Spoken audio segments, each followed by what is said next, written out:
हमने last class में incline plane numericals और इंक्लाइन प्लेन पढ़ रहे थे।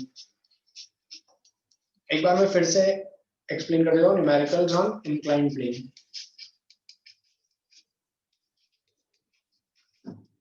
ठीक है, देखो पहले इंक्लाइन प्लेन क्या होता है ये समझ लो सभी लोग। हाँ हाँ बिल्कुल, आप लोग के मैसेज विजिबल है समय। चलिए इधर देखिए सभी लोग, 2 मिनट स्क्रीन पे आ जाओ अभी प्लीज। चैट पे बहुत सारी बातें कर लेना, मतलब ये कोई बहुत बड़ा काम नहीं हुआ है, नॉर्मल है एकदम, है ना।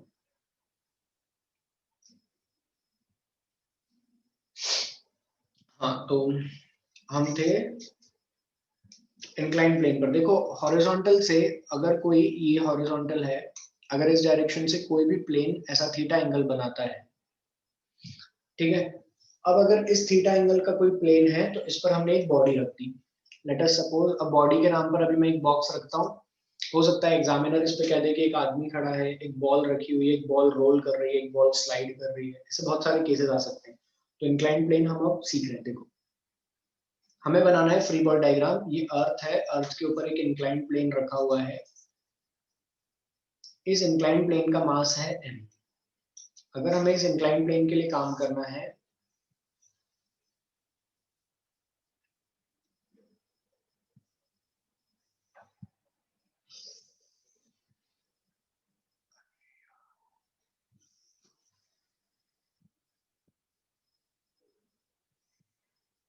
अगर हमें इस इंक्लाइन प्लेन के लिए काम करना है तो हम इसका फ्री बॉडी डायग्राम बनाते हैं। तो सर ये रहा हमारा एक मास m ब्लॉक, ये रहा हमारा इंक्लाइन प्लेन, और ये रही धरती माँ। ठीक है, ये एंगल क्या है बेटा? So this angle is theta, this is mass m and this is the ground, धरती माँ जिसको हम कहते हैं। ठीक है, अब कांटेक्ट कहाँ कहाँ पर हो रहा है हमको ये देखना है। अगर हमको ये देखना है तो सर कांटेक्ट एक तो यहाँ हुआ है और एक कांटेक्ट यहाँ हुआ है। ये 2 जगह है जहां पर कांटेक्ट हुआ है। अगर ये 2 जगह पर कांटेक्ट हुआ है तो नॉर्मल रिएक्शन भी यहीं आएंगे। नॉर्मल रिएक्शन कांटेक्ट सरफेस के परपेंडिकुलर आते हैं। पहले ये बात बोलो, क्लियर है क्या? 2 बॉडीज के बीच में फिजिकल कांटेक्ट होना चाहिए, साथ ही साथ वो दोनों बॉडीज एक दूसरे को कंप्रेस करना चाहिए। अगर ऐसा होता है तो दोनों सरफेसेस जो कि एक दूसरे के कांटेक्ट में है, वहां पर परपेंडिकुलर डायरेक्शन में एक फोर्स आता है जिसको हम नॉर्मल रिएक्शन कहते हैं। यहाँ तक की पंचायत क्लियर है सभी को? ये हम पढ़ भी चुके हैं। अच्छा, तो this force, this is the normal reaction. इसको 1, 2 और 3 नाम दे रहा हूँ। Normal reaction on 1 from 2, this is the normal reaction on 2 from 1। यहाँ पे क्या होगा? यहाँ पे होगा normal reaction on 2 from 3 and this is the normal reaction on 3 from 2। इतना तो हर बच्चे से बन ही गया होगा, बोलो ना यार।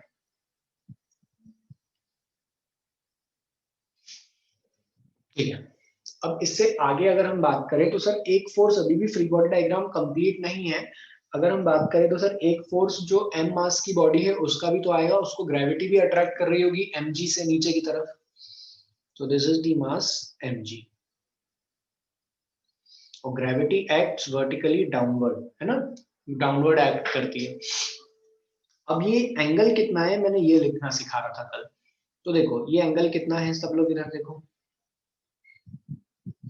ठीक है, ये ऐसी लाइन बनाते हैं अपन और ये ग्रीन लाइन।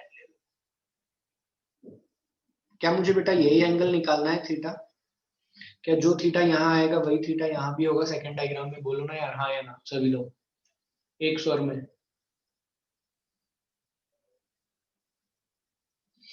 यहाँ तक तो सब क्लियर है ना?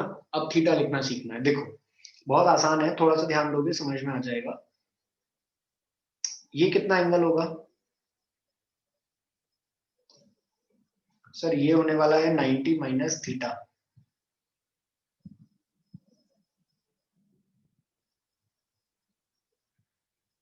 तो डायग्राम में सही कर लेता हूँ कि चीजें लिखे तो दिखे। ये m मास, ये थीटा, है ना, तो ये भी थीटा। ओके, ये कितना होगा? 90 माइनस थीटा, ये 90 वर्टिकली अपोजिट होने के कारण ये भी 90।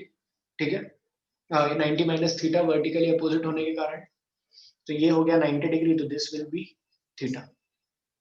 मैंने प्रूव कर दिया ये एंगल और जो इंक्लाइंड एंगल है वो सेम होता है।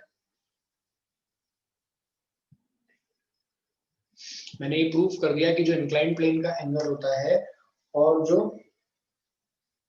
इंक्लाइन प्लेन का एंगल होता है और जो बॉडी का mg का एंगल होता है वो सेम होता है, बिल्कुल हमेशा वो थीटा ही होगा। अरे हाँ ना बोलो। अगर मैंने ये प्रूफ कर दिया तो अब तो हमारे लिए बहुत आसान हो गया ना। कैसे आसान हो गया सर? इधर देखो भाई, सभी लोग इधर आओ। ये वाला लाइन हो जाएगी जो मैं ब्लू लाइन बना रहा हूं, this will be mg cos theta and this will be mg sin theta.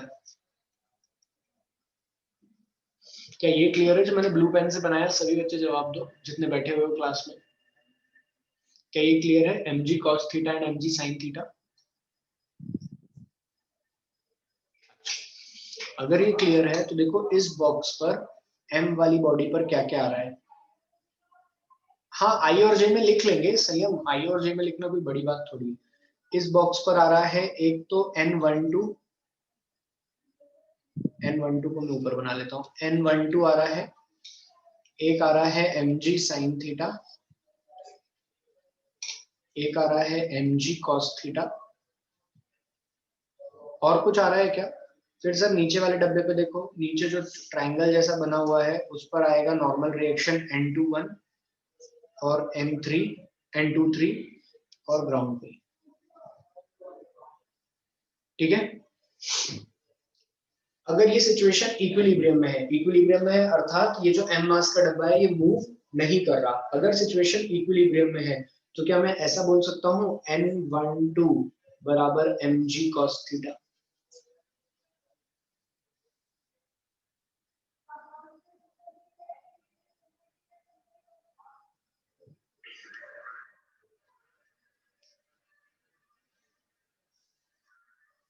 मतलब तुमने ये फाइंड कर लिया और ये फाइंड कर लिया, बोलो ये दोनों फाइंड हो गए।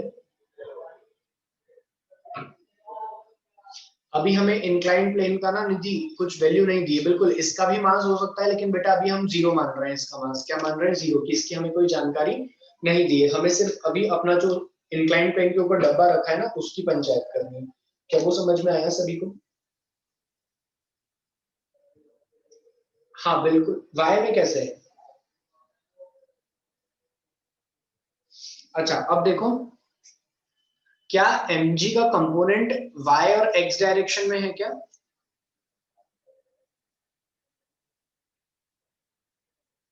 क्या mg का कंपोनेंट y और x डायरेक्शन में है? प्रांजलि y और x तो ऐसा होता है बेटा। बिल्कुल नहीं। ये सारे चैट पर्सनली आ रहे हैं मुझे।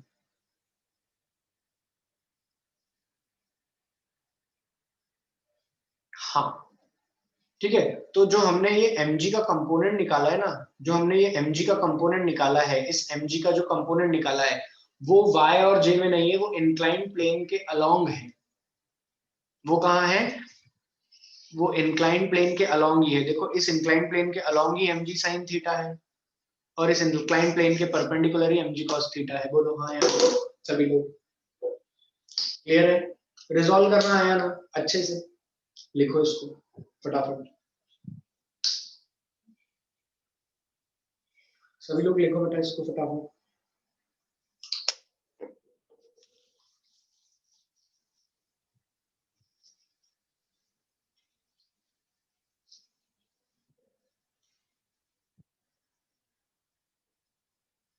अब फ्री बॉडी डायग्राम बनाओ, पहले लिखना ये 1, फिर ये लिखना 2 और फिर ये लिखना ये 3 और ये 4, ऐसे लिख लो। मैं थोड़ी सी चीजें इसमें से हटा देता हूँ।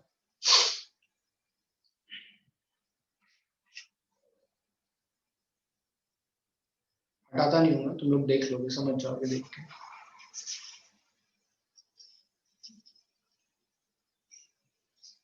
अच्छा अगर याद रखने को कहूं मैं, इधर सुनो, अगर मैं तुमसे कहता हूं कि तुम्हें याद रखना है तो इंक्लाइन प्लेन की डायरेक्शन में साइन थीटा और इंक्लाइन प्लेन के परपेंडिकुलर कॉस थीटा आ रहा है, बोलो। अगर मैं तुमसे कहता हूं, अगर मैं तुमसे कहता हूं कि याद रखो इसे, तो कैसे याद रखोगे? जो एंगल यहां बन रहा है उसी की डायरेक्शन में एक कंपोनेंट और एक उसके परपेंडिकुलर कंपोनेंट। क्लियर? लिखो।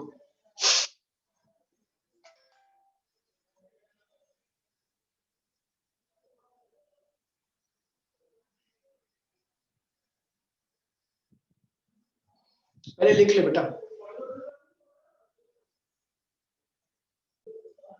फटाफट सॉल्व कर लो इसको। क्वेश्चन ये रहा।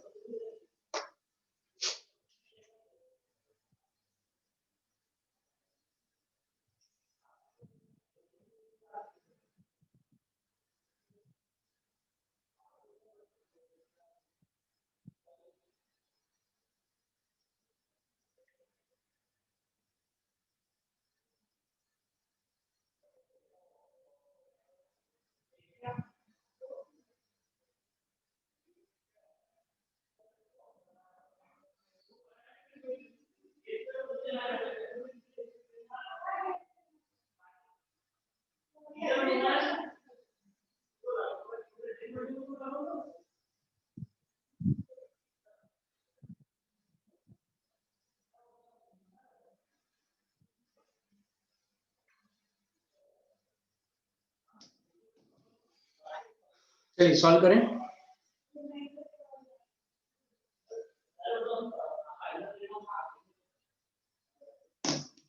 चलिए अब हम लोग सॉल्व करते हैं। देखिए, जब भी ऐसी सिचुएशन आती है तो हमें कैपिटल एम और स्मॉल एम का फ्री बॉडी डायग्राम बनाना है। ये रहा हमारा कैपिटल एम,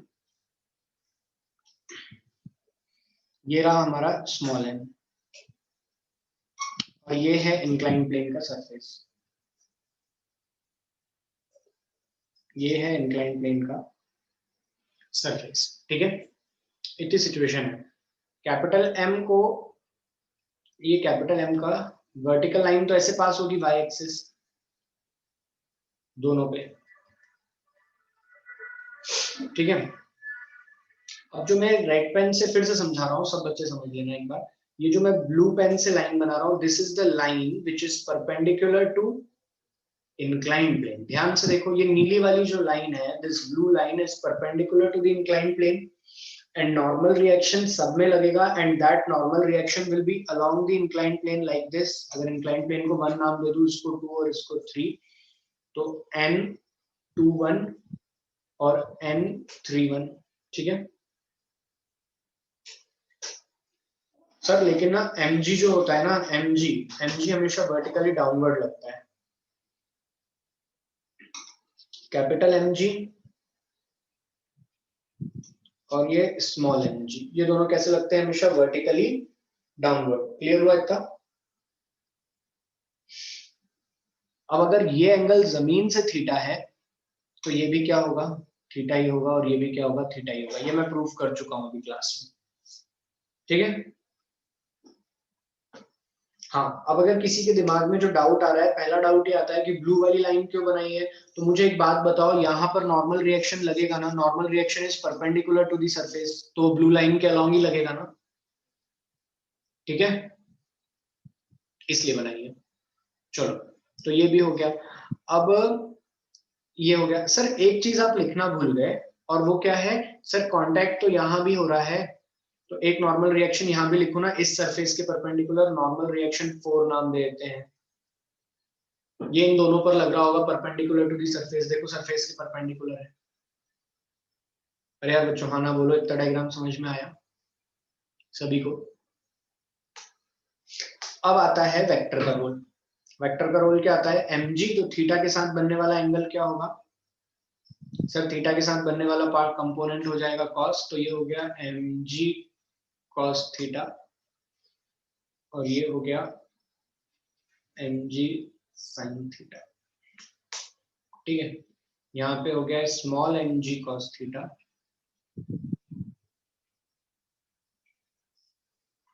और यहाँ हो गया capital mg, sorry small mg आएगा।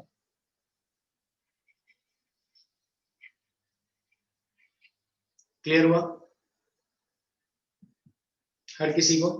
डायग्राम क्लियर है? फ्री बॉडी डायग्राम तुम्हें n1 n2 लिखना आता है, मुझे पता है। फ्री बॉडी डायग्राम क्लियर है कि नहीं, वो मुझे जानना है।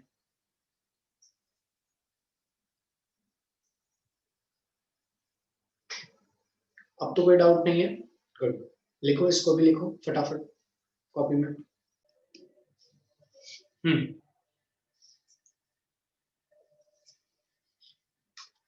Find the tension in the string.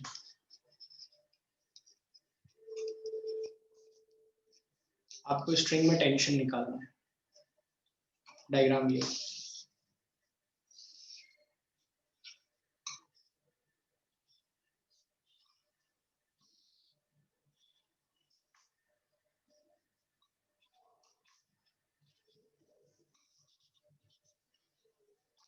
Find the tension in the string. एक दो क्वेश्चन देता हूं मैं.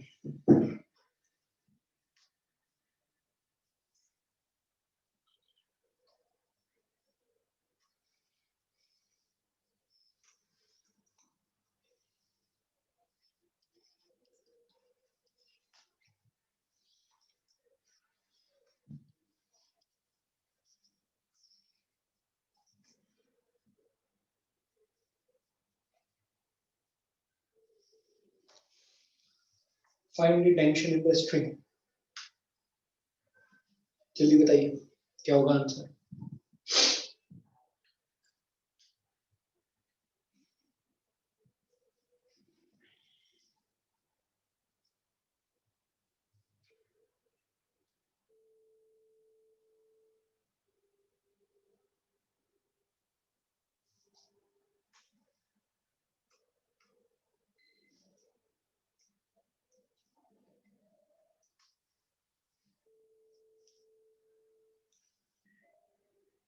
थीटा इक्वल टू 30 डिग्री है.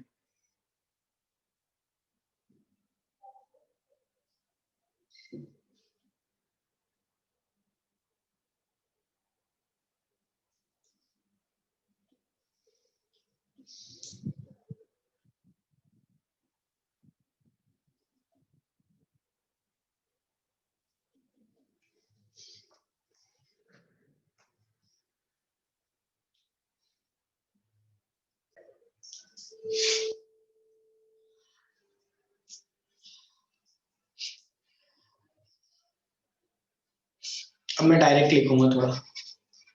mg cos theta, sorry, mg sin theta, mg cos theta, normal reaction, और इधर लग रहा है t.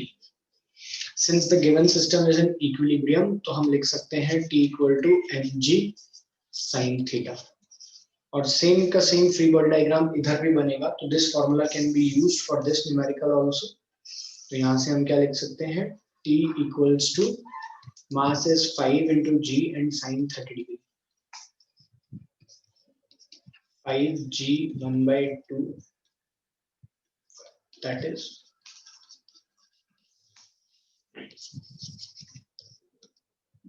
it clear to everyone? बोलो यार.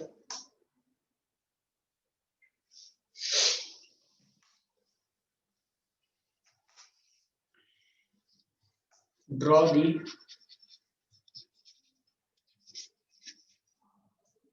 free body diagram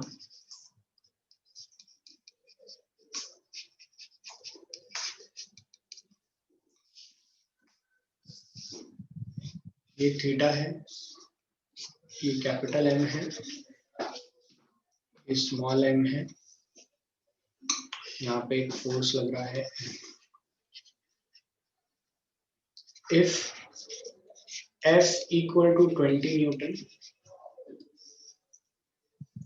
capital M equals to 5 kg, small m equals to क्या ले रहे हैं,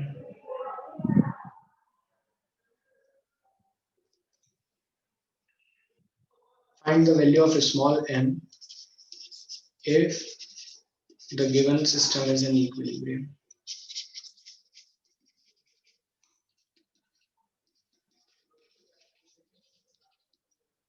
थीटा इक्वल टू 30 डिग्री. चलो सॉल्व करो. ये वाला सॉल्व करो पहले सभी लोग.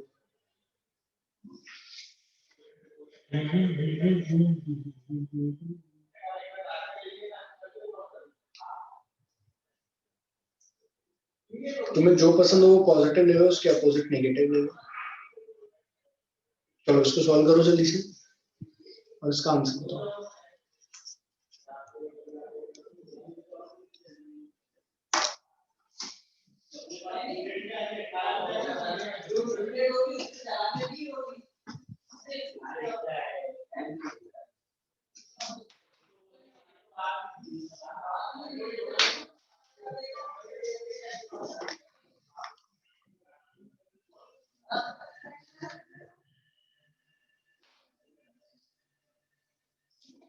आएगा आएगा, करो करो, ड्रॉ तो करो, फ्री बॉडी डायग्राम बनेगा, नहीं तो अपन सॉल्व तो करेंगे।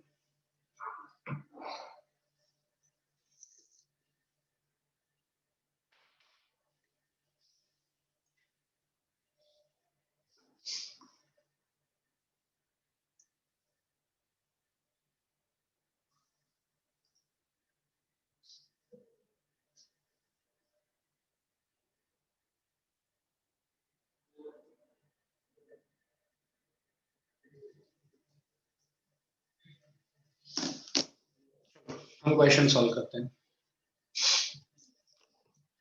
देखिए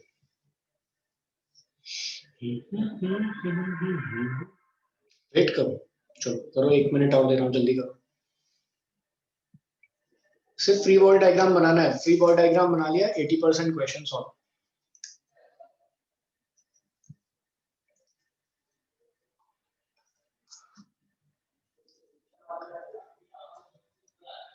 मैंने बिगनर बॉक्स दिया था होमवर्क में, है ना?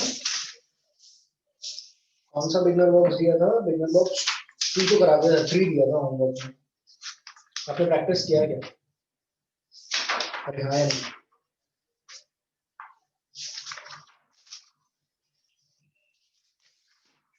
एक बस ये लास्ट क्वेश्चन है, इसके बाद हम बिगनर बॉक्स 3 डिस्कस करेंगे। 1 to 8 क्वेश्चन दिए होंगे।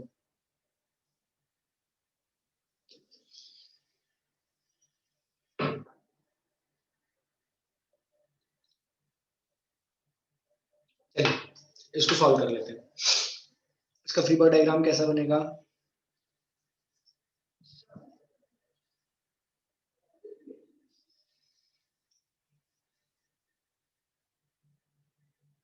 थोड़ा सा अलग कर लेते हैं इसको।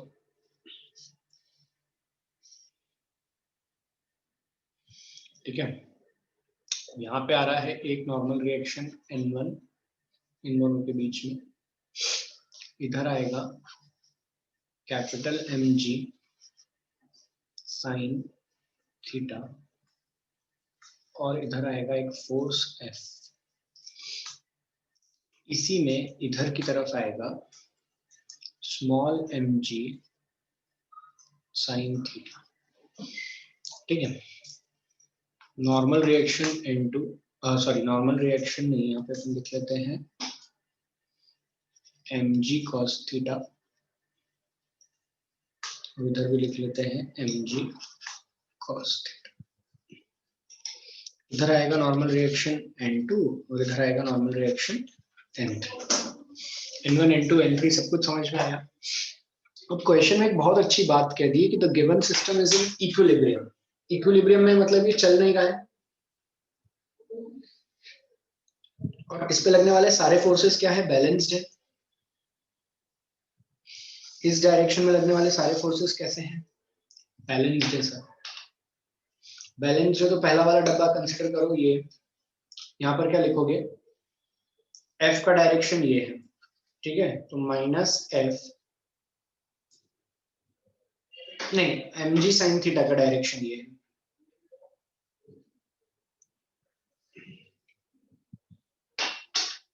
ठीक है, माइनस mg साइन थीटा, और एक ये n1 भी आ रहा है, माइनस n1 इक्वल टू 0। तो F is equals to mg sine theta plus n1। और सेकेंड वाले डब्बे के लिए क्या लिख सकते हैं अपन? सेकेंड वाले नहीं होगा बेटा, F का डायरेक्शन देखो, एफ का डायरेक्शन देखो पहले, सेकंड वाले डब्बे के लिए लिख सकते हैं हम n1 बराबर स्मॉल mg साइन थीटा। कैसे भी करके सर आप तो n1 निकाल दो, हम इक्वेट कर देंगे और m की वैल्यू निकाल लेंगे स्मॉल m की। तो पहले f की वैल्यू क्वेश्चन में दी हुई है हमें 20, कैपिटल M मास दिया है 5 इंटू 10, साइन थीटा की वैल्यू दी हुई है 1/2 प्लस n1।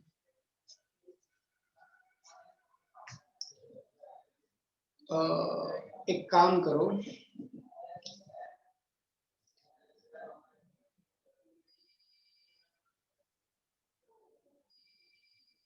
इसको 30 कर दो। हमने मन से बनाया ना क्वेश्चन, थोड़ा सा चेंज कर लो। क्या कर लो इसको 30, 30 माइनस 25, तो n1 कितना आ गया 5। नहीं तो हमारा n1 नेगेटिव आ रहा था, देखो 20 माइनस 25 आ रहा था, जो कि पॉसिबल नहीं है अभी के लिए फिलहाल में।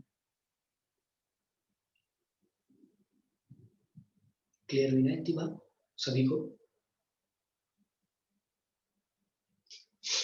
तो n1 की वैल्यू आ गई 5, 5 बराबर 5 g साइन थीटा। नहीं इसकी तो वैल्यू पता ही नहीं, सॉरी सॉरी सॉरी, m और g 1/2, ये इससे कैंसिल हो गया। तो m की वैल्यू कितनी, m की वैल्यू है 1, mass equal to 1 kg। Pranjali next question में समझना, क्लियर हुआ सभी को? m की वैल्यू 1 kg समझ में आई?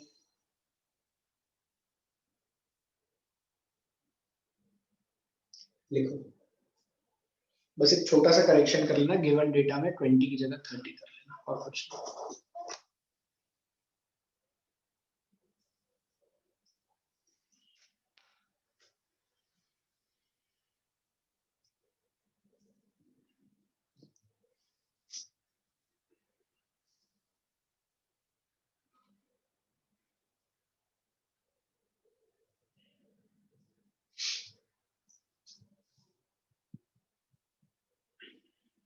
लिख लिया सभी ने? आगे चले।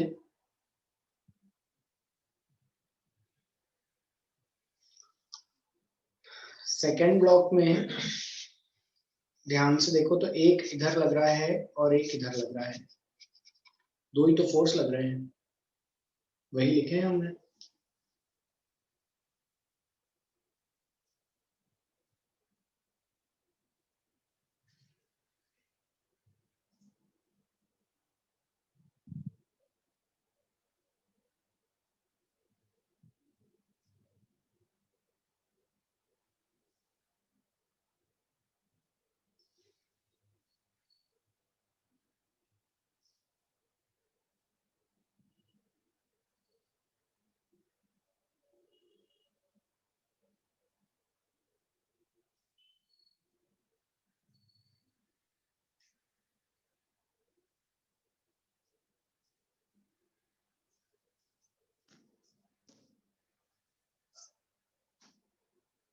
चलिए आगे चले।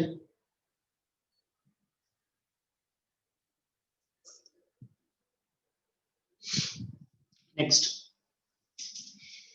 बिगनर बॉक्स 3 के क्वेश्चन नंबर 1 to 8 में कोई डाउट है क्या? हम यहाँ पे खत्म कर लेते हैं बिगनर बॉक्स 3 भी, तो चैप्टर कंप्लीट होता हुआ दिखेगा। बिगनर बॉक्स 3 के क्वेश्चन नंबर 1 to 8 में कोई डाउट है क्या? 3 और 8, अच्छा डाउट बताते जाओ। 3, 8,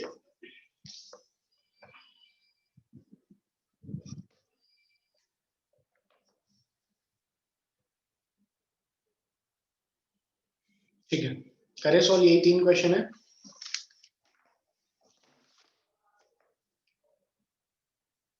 लिखे तो है तुम्हारे सामने, बार बार क्यों लिख रहे हो एक ही क्वेश्चन?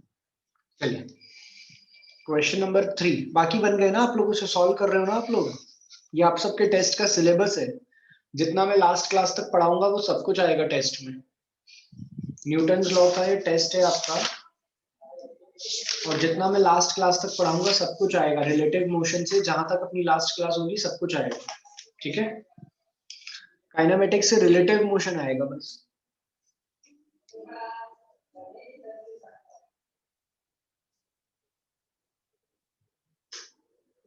चलिए अब क्वेश्चन नंबर 3 देखते हैं।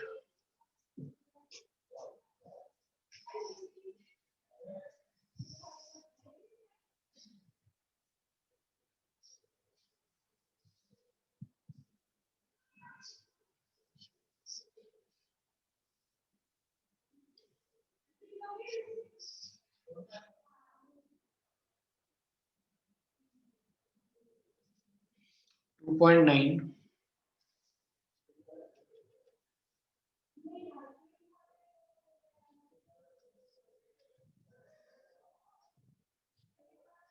1.9 ये है Q। कांड ले लिए इस क्वेश्चन में, तुम्हारे लग रहा है मुझे। ये है G की वैल्यू 9.8 मीटर पर सेकेंड स्क्वायर और ये पूरा सिस्टम A एक्सेलरेशन से ऊपर जा रहा है 0.2 मीटर पर सेकेंड स्क्वायर से, है ना। ऐसा क्वेश्चन दिया हुआ है, लेकिन एक बहुत अच्छी बात कह दी है कि जो ये रस्सी है ना, दैट रोप, इसमें Q वाला फर्स्ट पार्ट इज मासलेस और सेकेंड वाला मासलेस नहीं है, इसका मास है 0.2 kg। ठीक है, क्वेश्चन में कहा हुआ है P is the mid point. P क्या है? Mid point.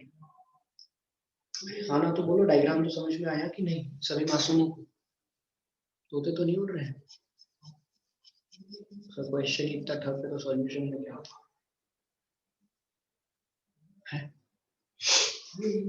पहला हमसे पूछा है find the tension TP and TQ. ठीक है भैया, पहले क्यू पर लिखते हैं। जब भी हम टेंशन निकालेंगे इस पॉइंट पे तो इसको यहां से काट देते हैं। जैसे ही हम काटेंगे हम क्या देखेंगे, सर इसके नीचे एक वेट लगा है 1.9 kg का, एक रस्सी बंधी हुई है जिसका मास है 0.2 kg, और फिर एक और वेट हैंग किया हुआ है that is 2.9 kg। And overall this system is moving with an acceleration of 0.2 meter per second square। बोलो, ये तो मान सकते हो? अरे हाँ ना, अरे बोलो सभी लोग।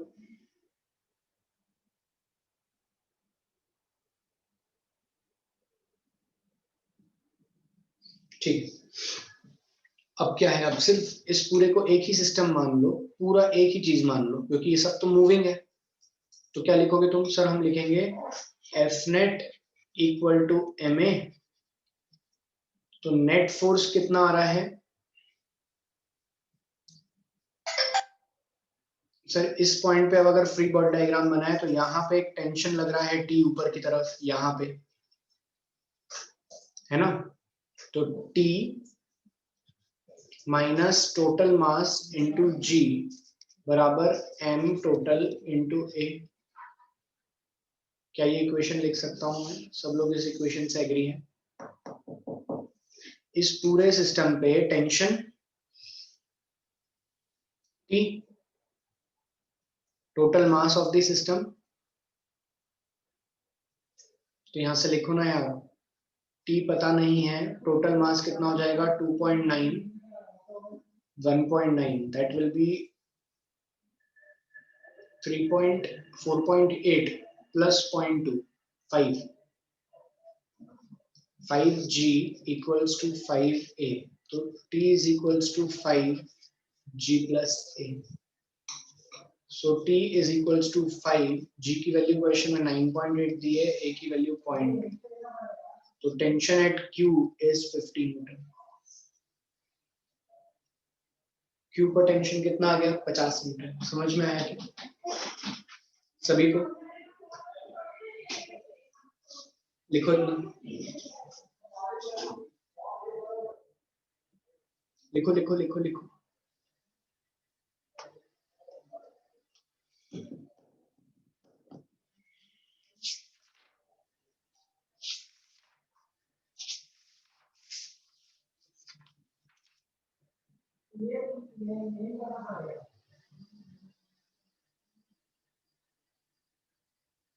अभी ये तो लिख ले बेटा। चलिए, अब इसमें पूछ रहा है वो हमसे नेक्स्ट है पी पॉइंट पे टेंशन कितना है। क्या बोल रहा है, पी पॉइंट पे टेंशन बताओ। कोई दिक्कत नहीं है, इसे काटो यहाँ से। जब काटोगे तो क्या देखोगे, एक रस्सी है और एक ब्लॉक लगा हुआ है 2.9 का।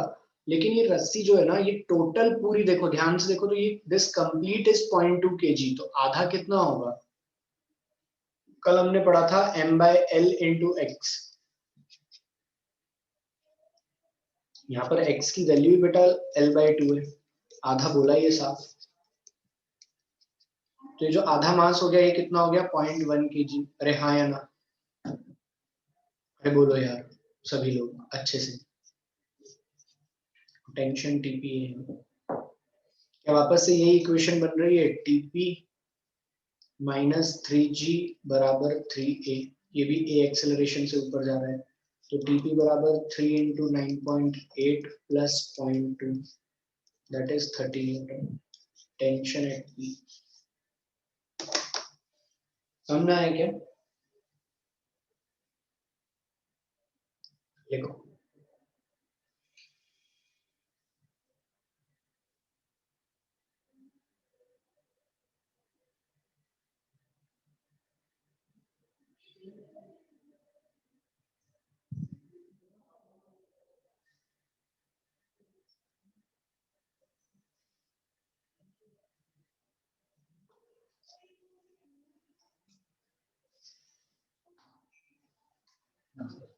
सोच कर लिया।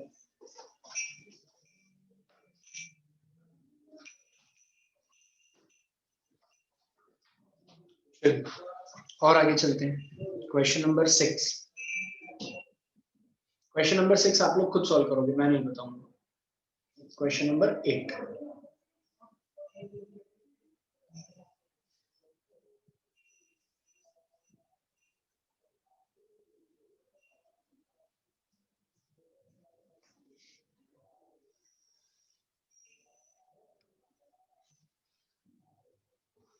8 का किसी का आंसर आया क्या।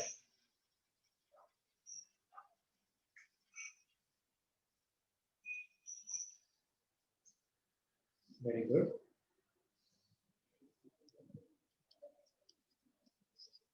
2 मिनट बेटा बता रहा हूँ।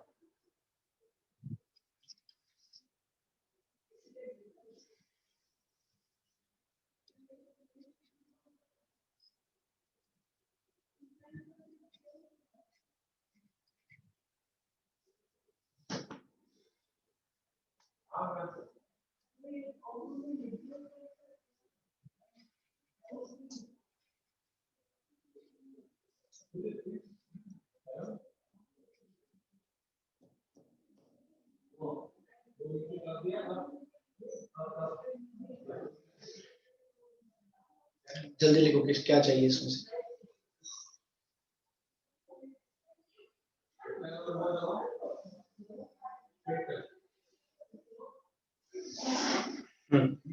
चलिए, जब ये क्वेश्चन आए हैं तो इस क्वेश्चन को कैसे सॉल्व करना है। देखो, जब भी अभी क्या है ना, तुम्हें कह दिया है कि ए से बी तक जो स्ट्रिंग लगी हुई है ना, वो मासलेस नहीं है, उसका मास है। और उसका मास कितना है, मास इक्वल्स टू 2 kg।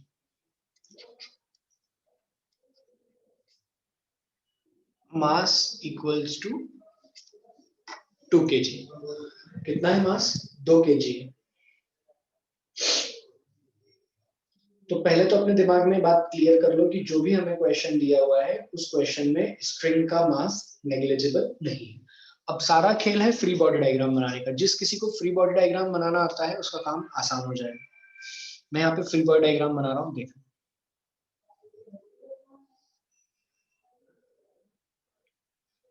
एक हो जाएगा 24 cos 60 डिग्री। cos 60 डिग्री की वैल्यू कितनी होती है, cos 60 डिग्री की वैल्यू होती है 1/2।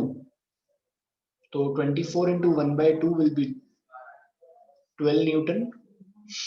इधर आ रहा होगा 24 sin 60 डिग्री, दैट इज 12√3। इधर आ रहा होगा नीचे mg, दैट इज 5g। और एक नॉर्मल रिएक्शन आ रहा होगा n1। अब यहाँ पे ध्यान से समझने की बात है कि सी पॉइंट पर एक रस्सी बंधी हुई है, एक रोप बंधा हुआ है, तो यहाँ पर टेंशन आ रहा होगा टीसी। फिर हम बनाते हैं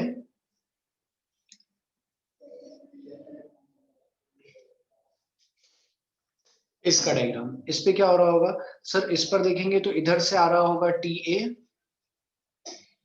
नॉर्मल रिएक्शन N2 और इधर आ रहा होगा 5G। ठीक है, अगर हम रोप का बनाते हैं तो रोप का ऐसा डायग्राम बन रहा होगा, इधर लग रहा होगा TC, इधर लग रहा होगा TA। और अगर मैं B पॉइंट पे से उसको ब्रेक करूं रोप को, तो इधर आ रहा होगा TC, इधर आ रहा होगा TB, दूसरे पार्ट पर आ रहा होगा TB और फिर TA। ये रोप का ब्रेक किया हुआ डायग्राम होगा। क्या फ्री बॉडी डायग्राम हर मासूम को क्लियर है एकदम अच्छे से? हाँ या ना बोलो।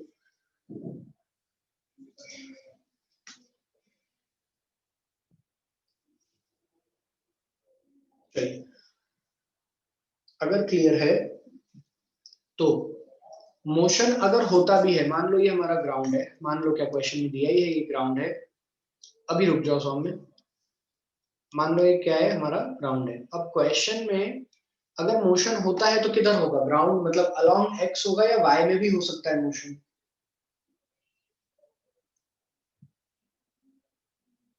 असल मोशन ना एक्स में होगा, वाई के लिए हमें कोई जानकारी दी नहीं, और दी नहीं भी है। और साथ ही साथ देखो यहाँ पर लग रहा है 12√3 का फोर्स और नीचे लग रहा है 50G, तो बॉडी ऊपर ही नहीं उठने वाली। एक 50 किलो के डब्बे को 50 जी के डब्बे को 50 न्यूटन के बॉक्स को तुम लोग 12 या 15 न्यूटन से ऊपर उठाओगे तो क्या वो ऊपर उठ पाएगा? नहीं। तो एक बात समझ में आ गई कि मोशन का जो डायरेक्शन है that is along X direction. तो अगर एक्स डायरेक्शन है तो for X direction we will write for the complete system, अभी तो हमने फ्री बॉडी डायग्राम बनाया, फॉर द कंप्लीट सिस्टम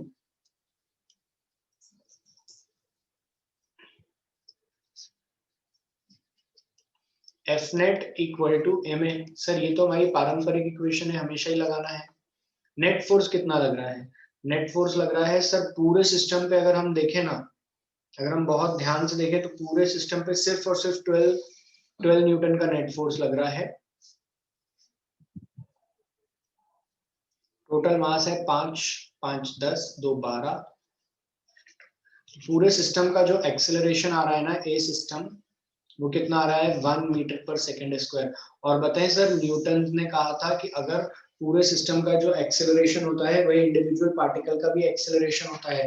इसका मतलब ये हुआ कि ये भी जा रहा होगा 1 मीटर पर सेकेंड स्क्वायर से, ये रॉड भी जा रही होगी इधर 1 मीटर पर सेकेंड स्क्वायर से, और ये भी जा रहा होगा इधर 1 मीटर पर सेकेंड स्क्वायर से। अरे हाँ या ना बोलो यार सभी लोग, चमका दिमाग में इतना?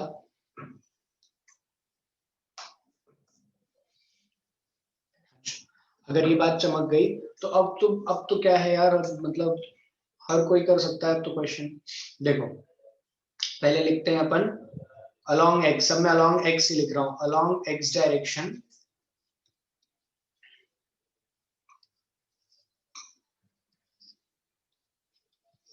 फॉर ब्लॉक 1 ब्लॉक के लिए लिख रहा हूं मैं, फॉर ब्लॉक 1। तो क्या लिखूंगा एक्स डायरेक्शन, तो सर एक्सेलरेशन के डायरेक्शन में लगने वाले फोर्सेस पॉजिटिव, आप लिख रहे हो एफ नेट बराबर एम ए।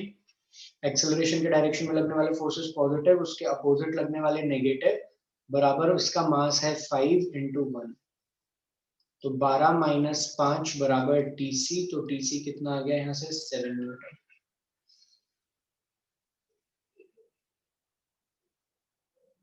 ठीक है, इधर आ जाओ for block 2 along x for block 3। पहले 3 सॉल्व कर लेते हैं। 3 के लिए कितना आ जाएगा सर, एक्सेलरेशन के डायरेक्शन में लगने वाले फोर्सेस पॉजिटिव, यहाँ पर एक्सेलरेशन के अपोजिट कुछ भी नहीं है, बराबर 3 × 1। TA is coming to be 3 newton. अब लास्ट में आता है बी पॉइंट, तो B is the mid point. Question में कुछ कहा है क्या? हाँ बिल्कुल कहा है, B is the mid point. इसका मतलब जितना मास इस तरफ है उतना ही मास इस तरफ भी है। इसका टोटल मास 1 kg है, तो ये भी 1 kg का हुआ और ये भी 1 kg का हुआ। तुम्हें जो हिस्सा पसंद हो उससे सॉल्व कर लो। इसको नाम देते हैं अपन 4 और 5। ठीक है, तो फॉर 4 फॉर 4 अगर मैं सॉल्व करूं तो क्या लिखूंगा सर, इसका भी एक्सेलरेशन इधर की तरफ ही होगा, बिल्कुल होगा। So I will write TC minus TB equals to, इसका मास है 1 और एक्सेलरेशन भी है 1। TC की वैल्यू मुझे पता नहीं है, but it will be TB plus 1। TB कितना आ रहा है? ओह, मुझे TC पता है, sorry, very sorry. TB minus 1 बराबर, TC माइनस 1 बराबर TB, and TC is 7, so 7 minus 1 equals to 6 equals to TB। तो जो TB फोर्स आ रहा है वो कितना आ रहा है? 7 न्यूटन।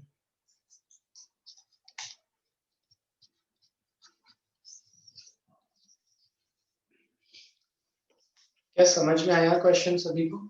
क्वेश्चन नंबर 8 क्लियर है? लिखो इसको, अच्छा क्वेश्चन है।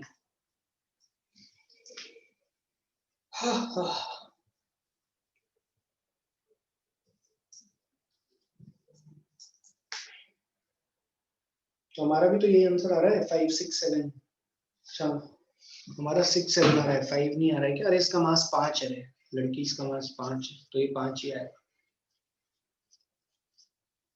मैंने 3 ले लिया।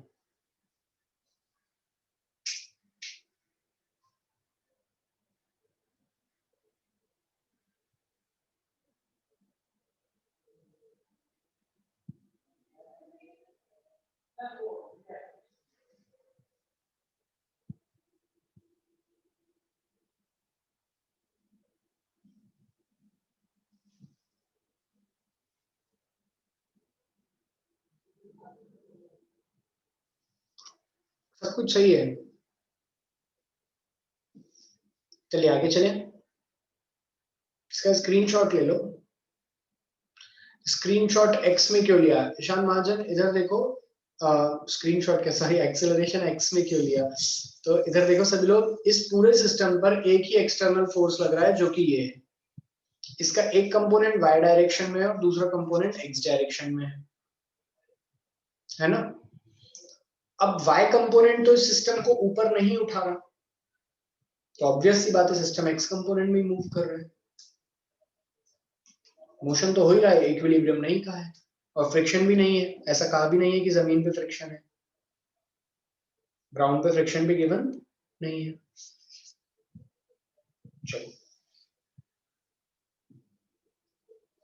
ठीक है ना, आगे चले। नेक्स्ट हेडिंग डालिए पुली सिस्टम्स।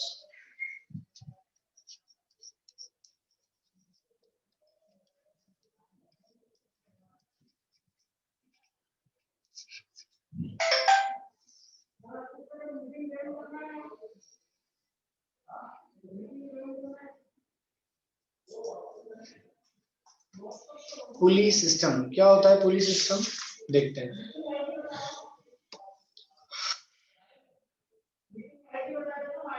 अभी बहुत टाइम है यार क्लास खत्म होने में, क्या टाइम टाइम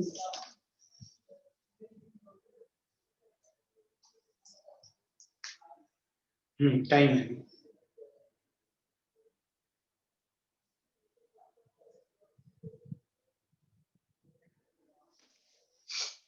चलिए इधर देखिए, पुली सिस्टम्स में पुली का मतलब क्या होता है?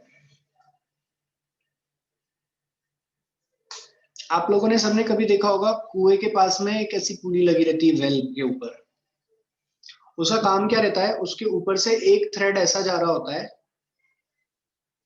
और दूसरा थ्रेड इस तरफ जा रहा होता है ना? For numerical purpose we will consider massless pulley, frictionless पुली।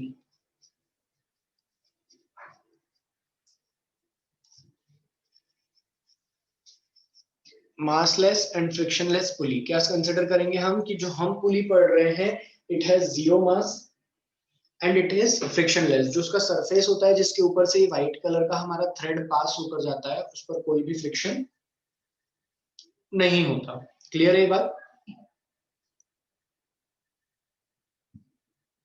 ऐसी पुली जो कि मासलेस और फ्रिक्शनलेस होती है उसे क्या कहते हैं? आइडियल पुली। क्या कहते हैं? आइडियल पुली।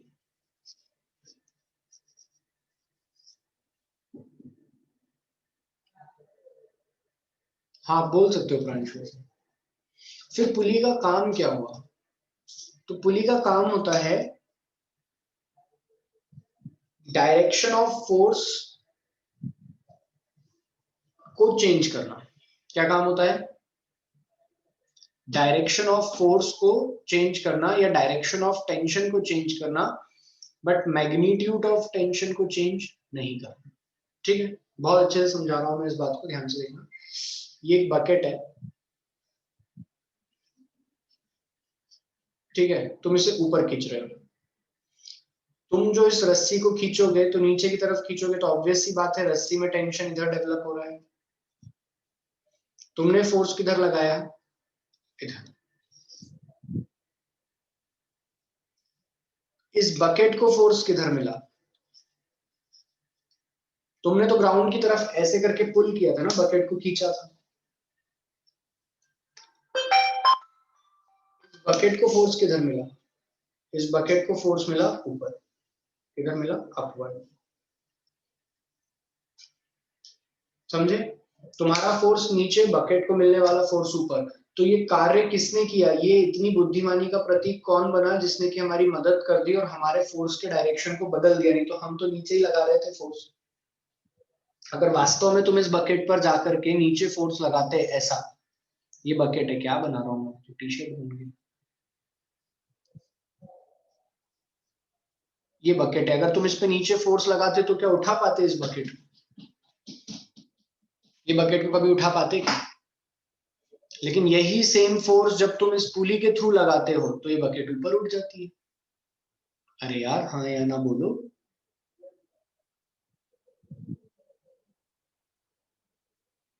तो पुली का काम क्या है? The only function of the pulley is to change the direction of force without changing its magnitude. Clear है ये बात सभी को?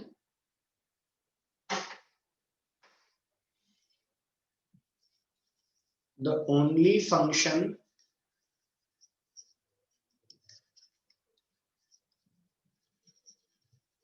of pulley is to change the direction of force and not the magnitude of force.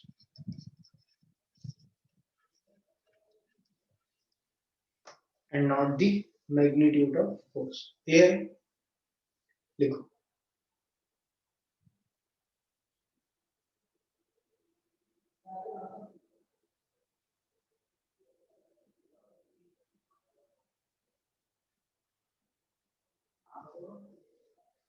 लिखो ना बेटा।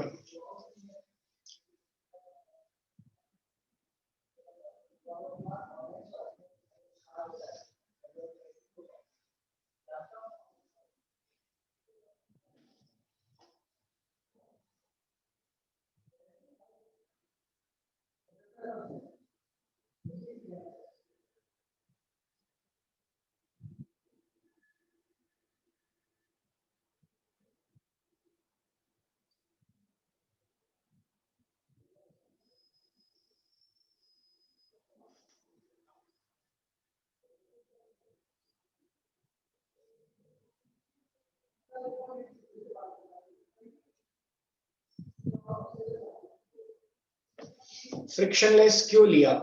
अगर friction लेते हम तो हमारे को जो फोर्स यहां लगाया है वो एज इट इज यहां नहीं मिल पाता।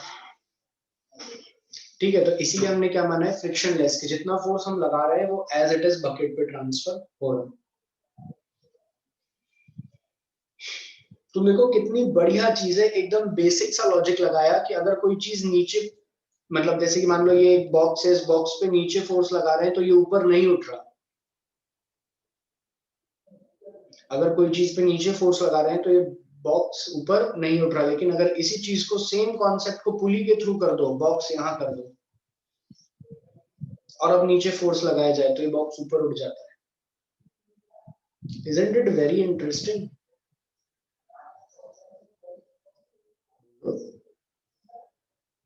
मजा आएगा नेक्स्ट टॉपिक पढ़ने में, ठीक है।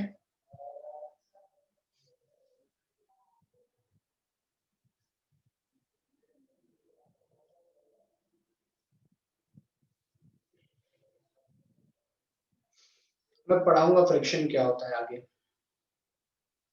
हमारा चैप्टर है पूरा फ्रिक्शन, हम पढ़ेंगे।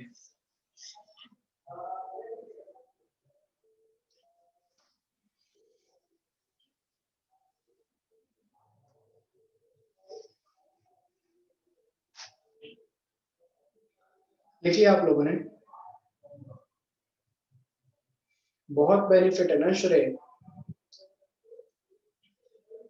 एक तो पहली बात कि आप जो वेल से वाटर पुल करते हो, वो आप इतनी नीचे से वाटर लेके आ सकते हो, चलो ये तो बेसिक था। इसके बाद में कहीं कहीं पर हम ऐसा देखेंगे कि अगर हम 2-3 पुली का कॉम्बिनेशन ले लें,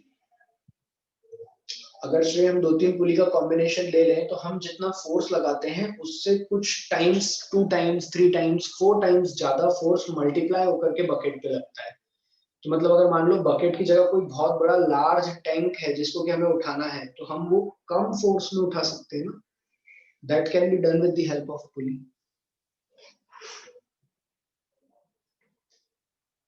क्लियर है?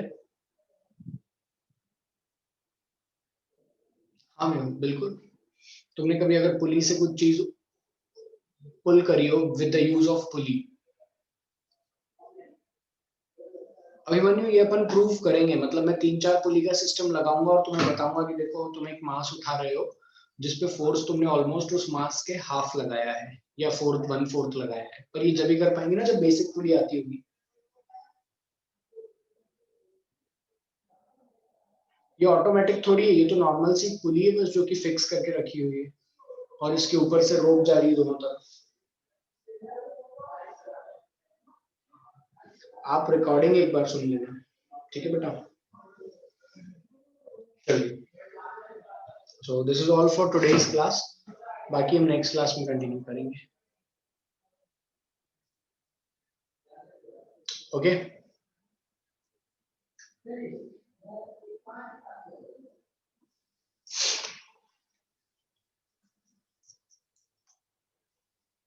आज आप लोग 45 से 60 तक सॉल्व कर लो होमवर्क,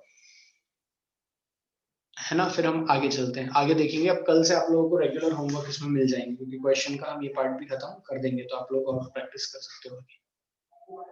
चलिए, ओके।